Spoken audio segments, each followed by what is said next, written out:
We asked a poll question last week, and we only put it up for a little while, and it was a snarky poll question. More likely to appear in the Super Bowl next year. And we put Russell Wilson and Tom Brady there.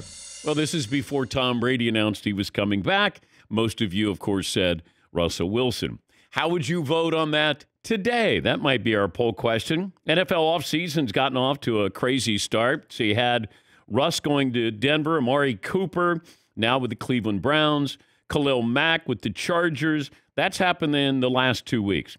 Aaron Rodgers drama. We finally put an end to that. And then it got crazier as Tom Brady announced yesterday that he would come back and play for the Tampa Bay Buccaneers. Should this be a big surprise? Brady led the league in passing yards, passing touchdowns last year. Can't say he's slowing down. And then you look at the rest of the NFC. There aren't a lot of great quarterbacks to scare you. Now, you do have Aaron Rodgers there. Not sure what's going to happen with Deshaun Watson and Matthew Stafford and the Rams. But Tampa's roster is still pretty good. They do have 24 free agents, but Tom Brady giving the Buccaneers a heads up, a head start to try to re-sign these free agents because I think the approach would be different. If Brady wasn't coming back and Blaine Gabbert was your quarterback, are you going to be all in? The timing of this was very important. So you're a strong contender. You went from 20-1 odds to win the Super Bowl to now 10-1 odds to win the Super Bowl. And maybe we'll see a Peyton Manning-like ending to Tom Brady's Hall of Fame career. I wasn't surprised yesterday. I was more surprised. So if I ask you this question today, were you more surprised when he announced he was retiring? Were you more surprised that he announced that he was coming back?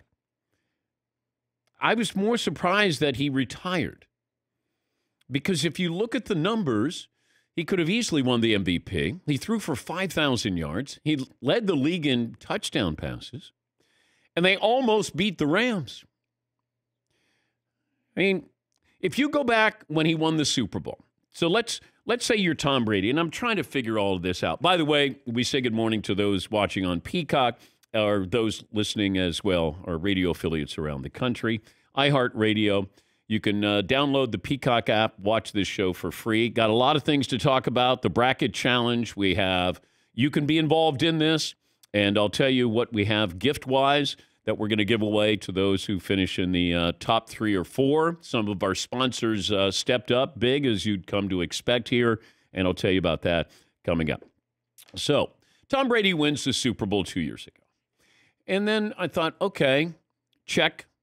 I did it without Belichick. I did it without the Patriots. I built this on my own. Now, there's no argument. Like, I am the GOAT. I might be the GOAT of all GOATs. And then he probably goes, all right, so what's left? I still have that competitive desire. I can play at a high level, play one more year, maybe one more Super Bowl. And then I start to think about what I'm going to do the latter part of my life here, the second part of my life, second half. Podcast with Jim Gray, Larry Fitzgerald, The Man in the Arena, documentary, still got TB12. I'm going to be busy. And then the season ends in the way it ended. And he's got to go, we're better than the Rams. We should have won. But the plan's in place. I told Giselle I'd give it one more try. I wanted to win one more Super Bowl. And it's, you know, I liken it to the guy who plans a wedding. We see this all the time where you go, man, that guy bolted. That guy didn't get married. So you have a year build up to getting married. Yeah, you meet with the photographer. What are we going to have at the rehearsal dinner? Flowers. Honey, what do you want the invitation to look like? You know, how are we going to set up? How many are we inviting? And then all of a sudden you go, wait, what? This is the rest of my life? Hold on here. And it's almost like it's the reverse for Brady. He was planning retirement. Okay, I'm going to retire. Then he goes, no. Got to the altar and went, no, this isn't what I want. I'd like to see other people, at least for another year if I can. So Brady's back, and I was more surprised when he retired than he unretired. The fact that they go from 20-1 to 10-1, I don't know if there's another player that would have those kind of odds jump in your favor to win a Super Bowl. Now, if Aaron Rodgers had gone to Denver, I would have been curious what Denver's odds would have been. Although Denver, I think, has top 5 odds with Russell Wilson here. 877-3DP Show. Email address dp@danpatrick.com. Twitter handle @DP Show. I couldn't help but think of Blaine Gabbert. Here's Blaine Gabbert. Brady's back up.